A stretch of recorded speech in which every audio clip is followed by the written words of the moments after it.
crew chief school that what was going on in other places. They knew that the Russians were kidnapping GIs off the streets in Berlin, and they would hold the guy. There was nothing to mark the zones there, and a GI could very easily walk across the street and he'd be in the Russian zone and not know it. There's no yellow line down the street saying this is U.S., that's Russia. And the Russians would hold a guy for about 3-4 days till he was declared AWOL and by his command, And then they'd turn him loose. They wouldn't hurt him, they just hold him, just keep him, just being a nuisance. And they were also flying. See, we had air corridors into Berlin. Berlin was basically surrounded by the Russians, and so we were flying air corridors that we were allowed to fly in to get into our base at Tempelhof. And the British had a base at Gatwin, something like that. And the French had a base in Berlin.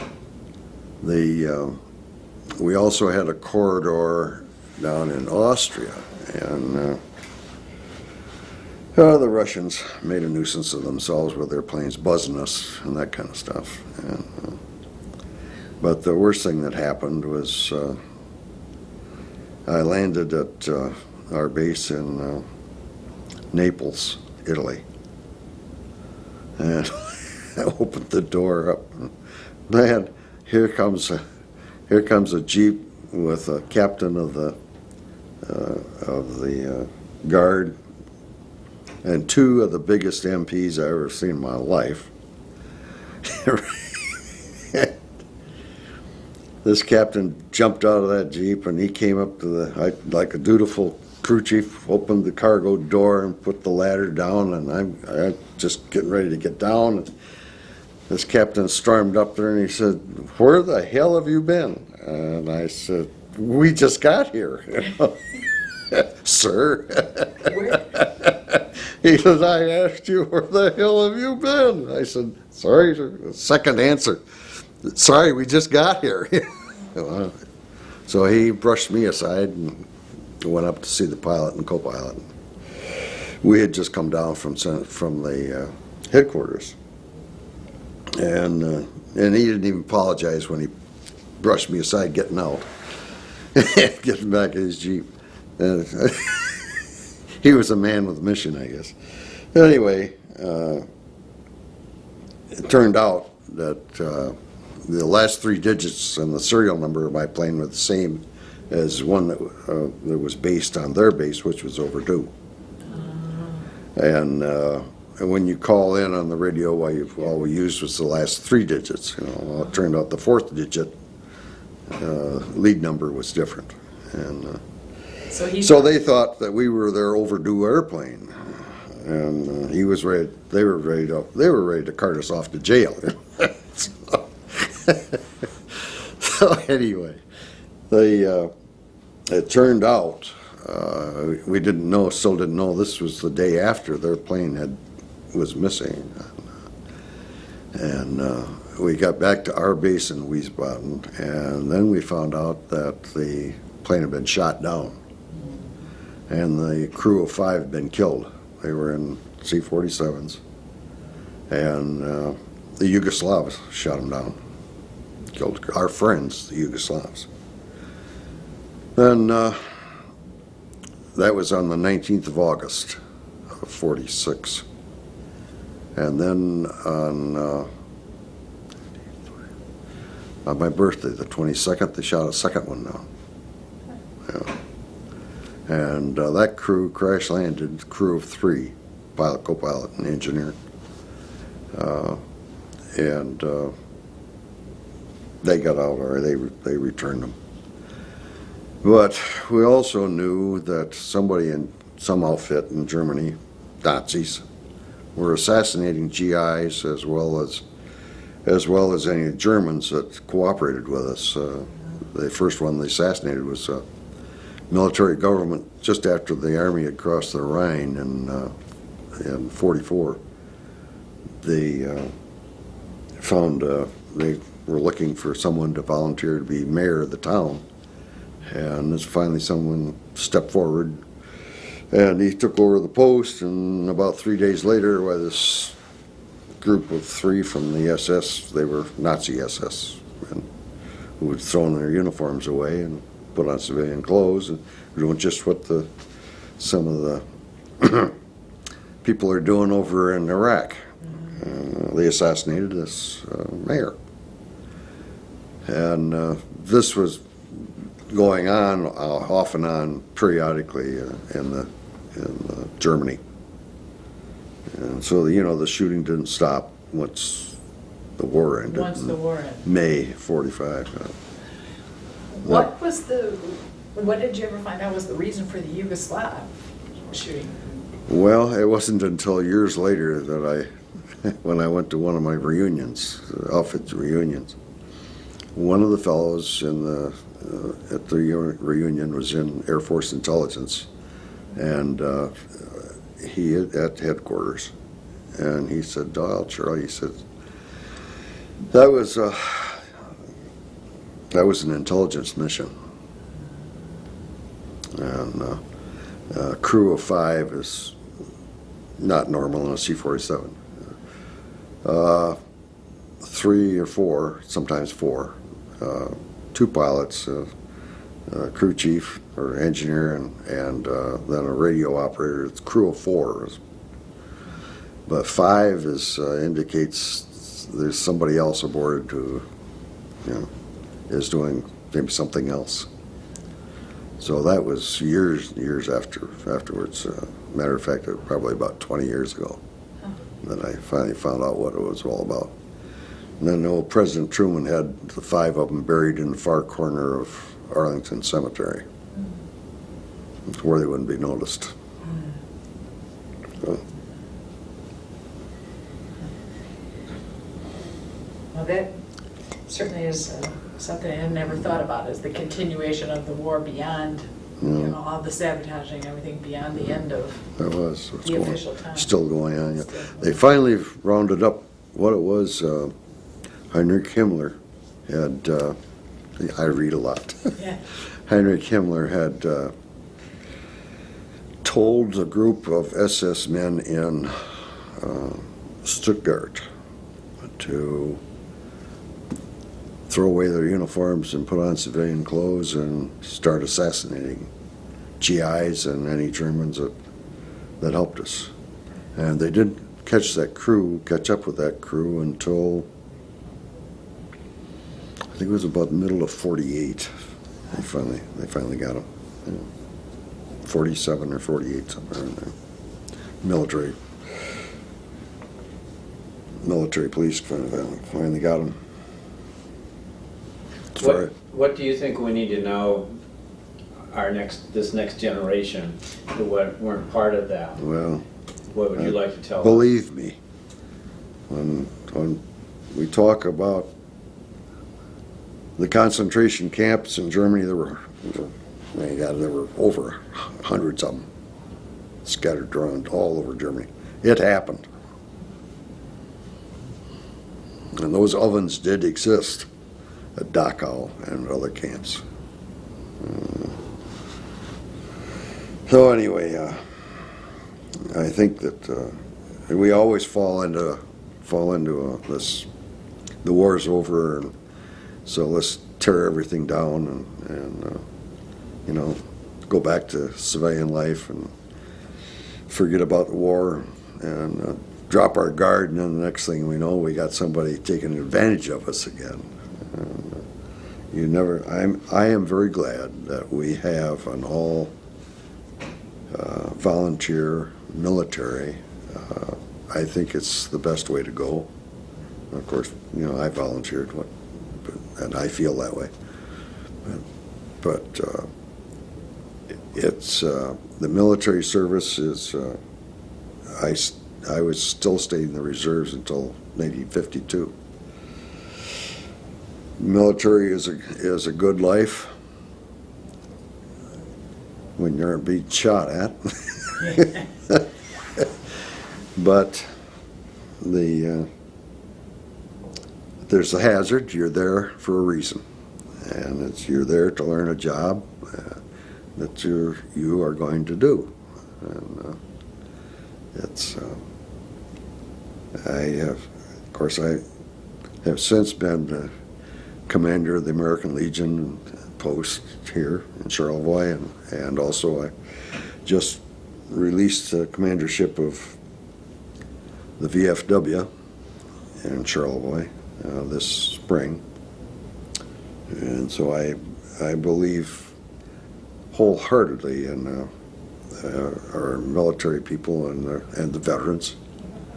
And I think it's extremely important that we're just after Veterans Day, and a lot of us still wear the uniform. It may be the second uniform for most of us, but the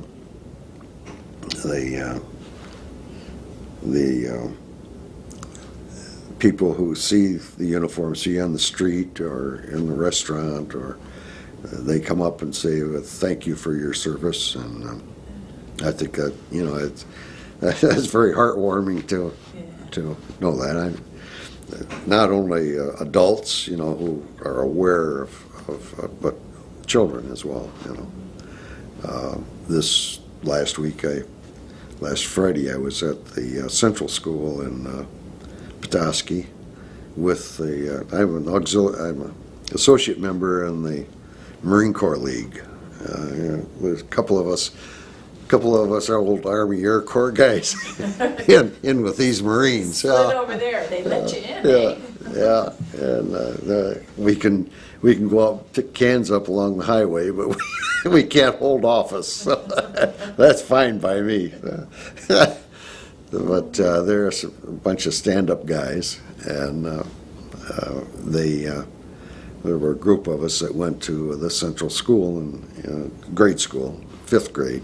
And they had broken into 2 classes, so they split us up and talked to the kids about, explain what the uniform is and when we were in service. And it was interesting. They had this. I think this is the 2nd or 3rd time that I've done this at that school, and the kids introduced their. Well, this is my grandpa, so and so, and.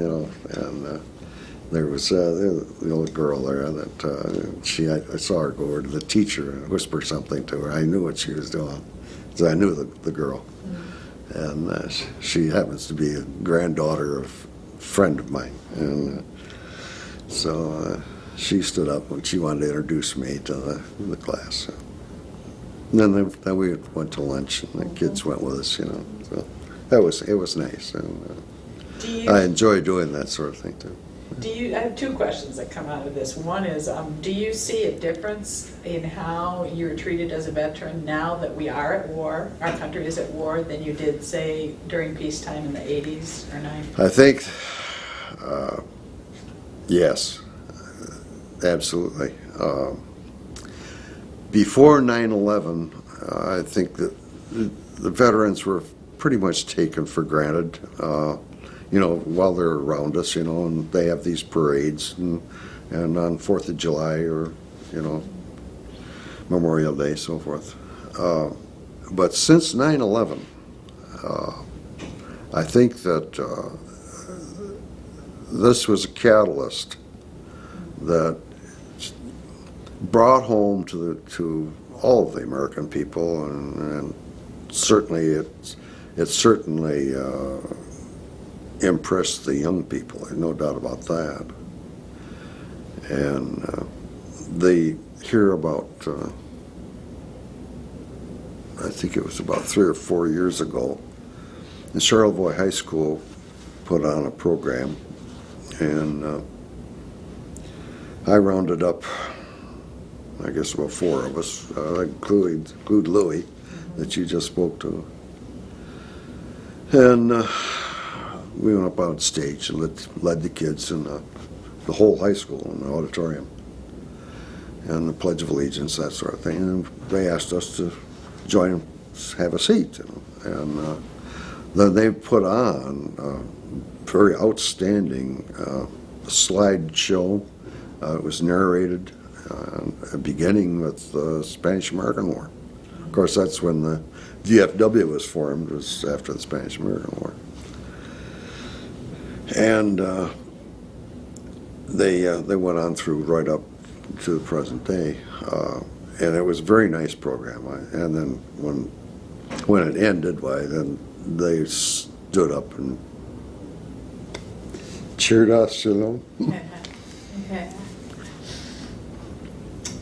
It's nice to finally have some open confirmation for all the work that you did. Yeah, definitely. What do you think is the value, this is my second question, of the American Legion and the VFW? What is the value for veterans? Well, there are two things, two prominent things. One is to teach the younger, upcoming generation. And the other is to keep the flag in front of the public and support the veterans, veterans' causes, veterans' health. This is extremely important. And so those are the two main things that the veterans, VFW, well, all of the veterans organizations are interested in. Now we have, I work with as I mentioned, the Marine Corps League, and their main program, they have two. The main program is Toys for Tots. Christmas. The Marine Corps started that, Marine Corps Reserve started that program years ago. And so they initiated it, and I'm proud to be a part of it and help with the Toys for Tots program. It is a marvelous program. And what we do here in Charlevoix is there is a women's food pantry. And so I have, first as commander of the Legion, that is the VFW, I loaned the halls to them. And then they in turn take the toys and they sort them out they have the names and addresses and number of children and their ages and all that sort of thing. And so they take our toys and they sort them out, boys and girls and age areas, to go with the sacked up groceries that they distribute. So, it's a twofold thing, and these ladies are doing a marvelous job of backup for us, Yeah.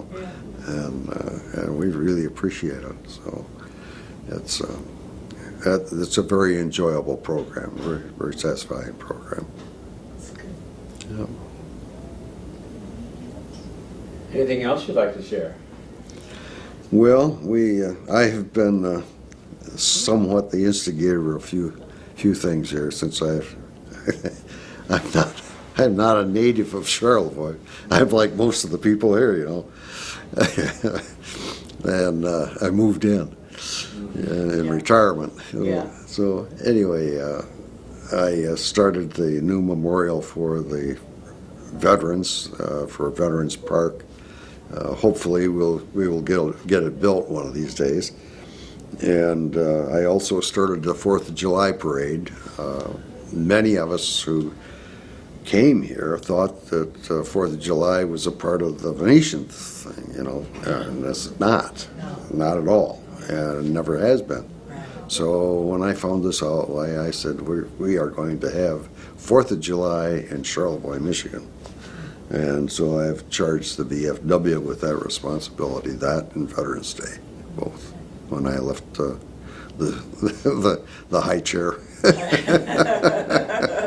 Somebody keep this going. That's right. Well, that's an important thing, it really is. It is. Yeah. Well, I hope. But I like Charlevoix, and my school inducted me into their Hall of Fame a couple In of years, Fenton, Michigan? a year ago in Fenton, yeah, and which was a great honor, a real great honor, and I still am in contact with my classmates back there and other people that, you know, you always, in a small town like, even like Charlevoix, Fenton at that time was about the same size as Charlevoix is now. Right. Of course, Fenton's a little bigger now. But you knew kids in a couple of grades ahead of you and probably the grade behind you as well as your own classmates, you know. And so, but I've had a very interesting life. I've done a lot of traveling, and I've met a lot of very interesting people, and I have enjoyed it. Anybody who wants to be an engineer, be one. Because it's led you lots of great places. Oh, yeah. Sounds like. Well, thank you so much. Yes, thank you very much. You're quite welcome.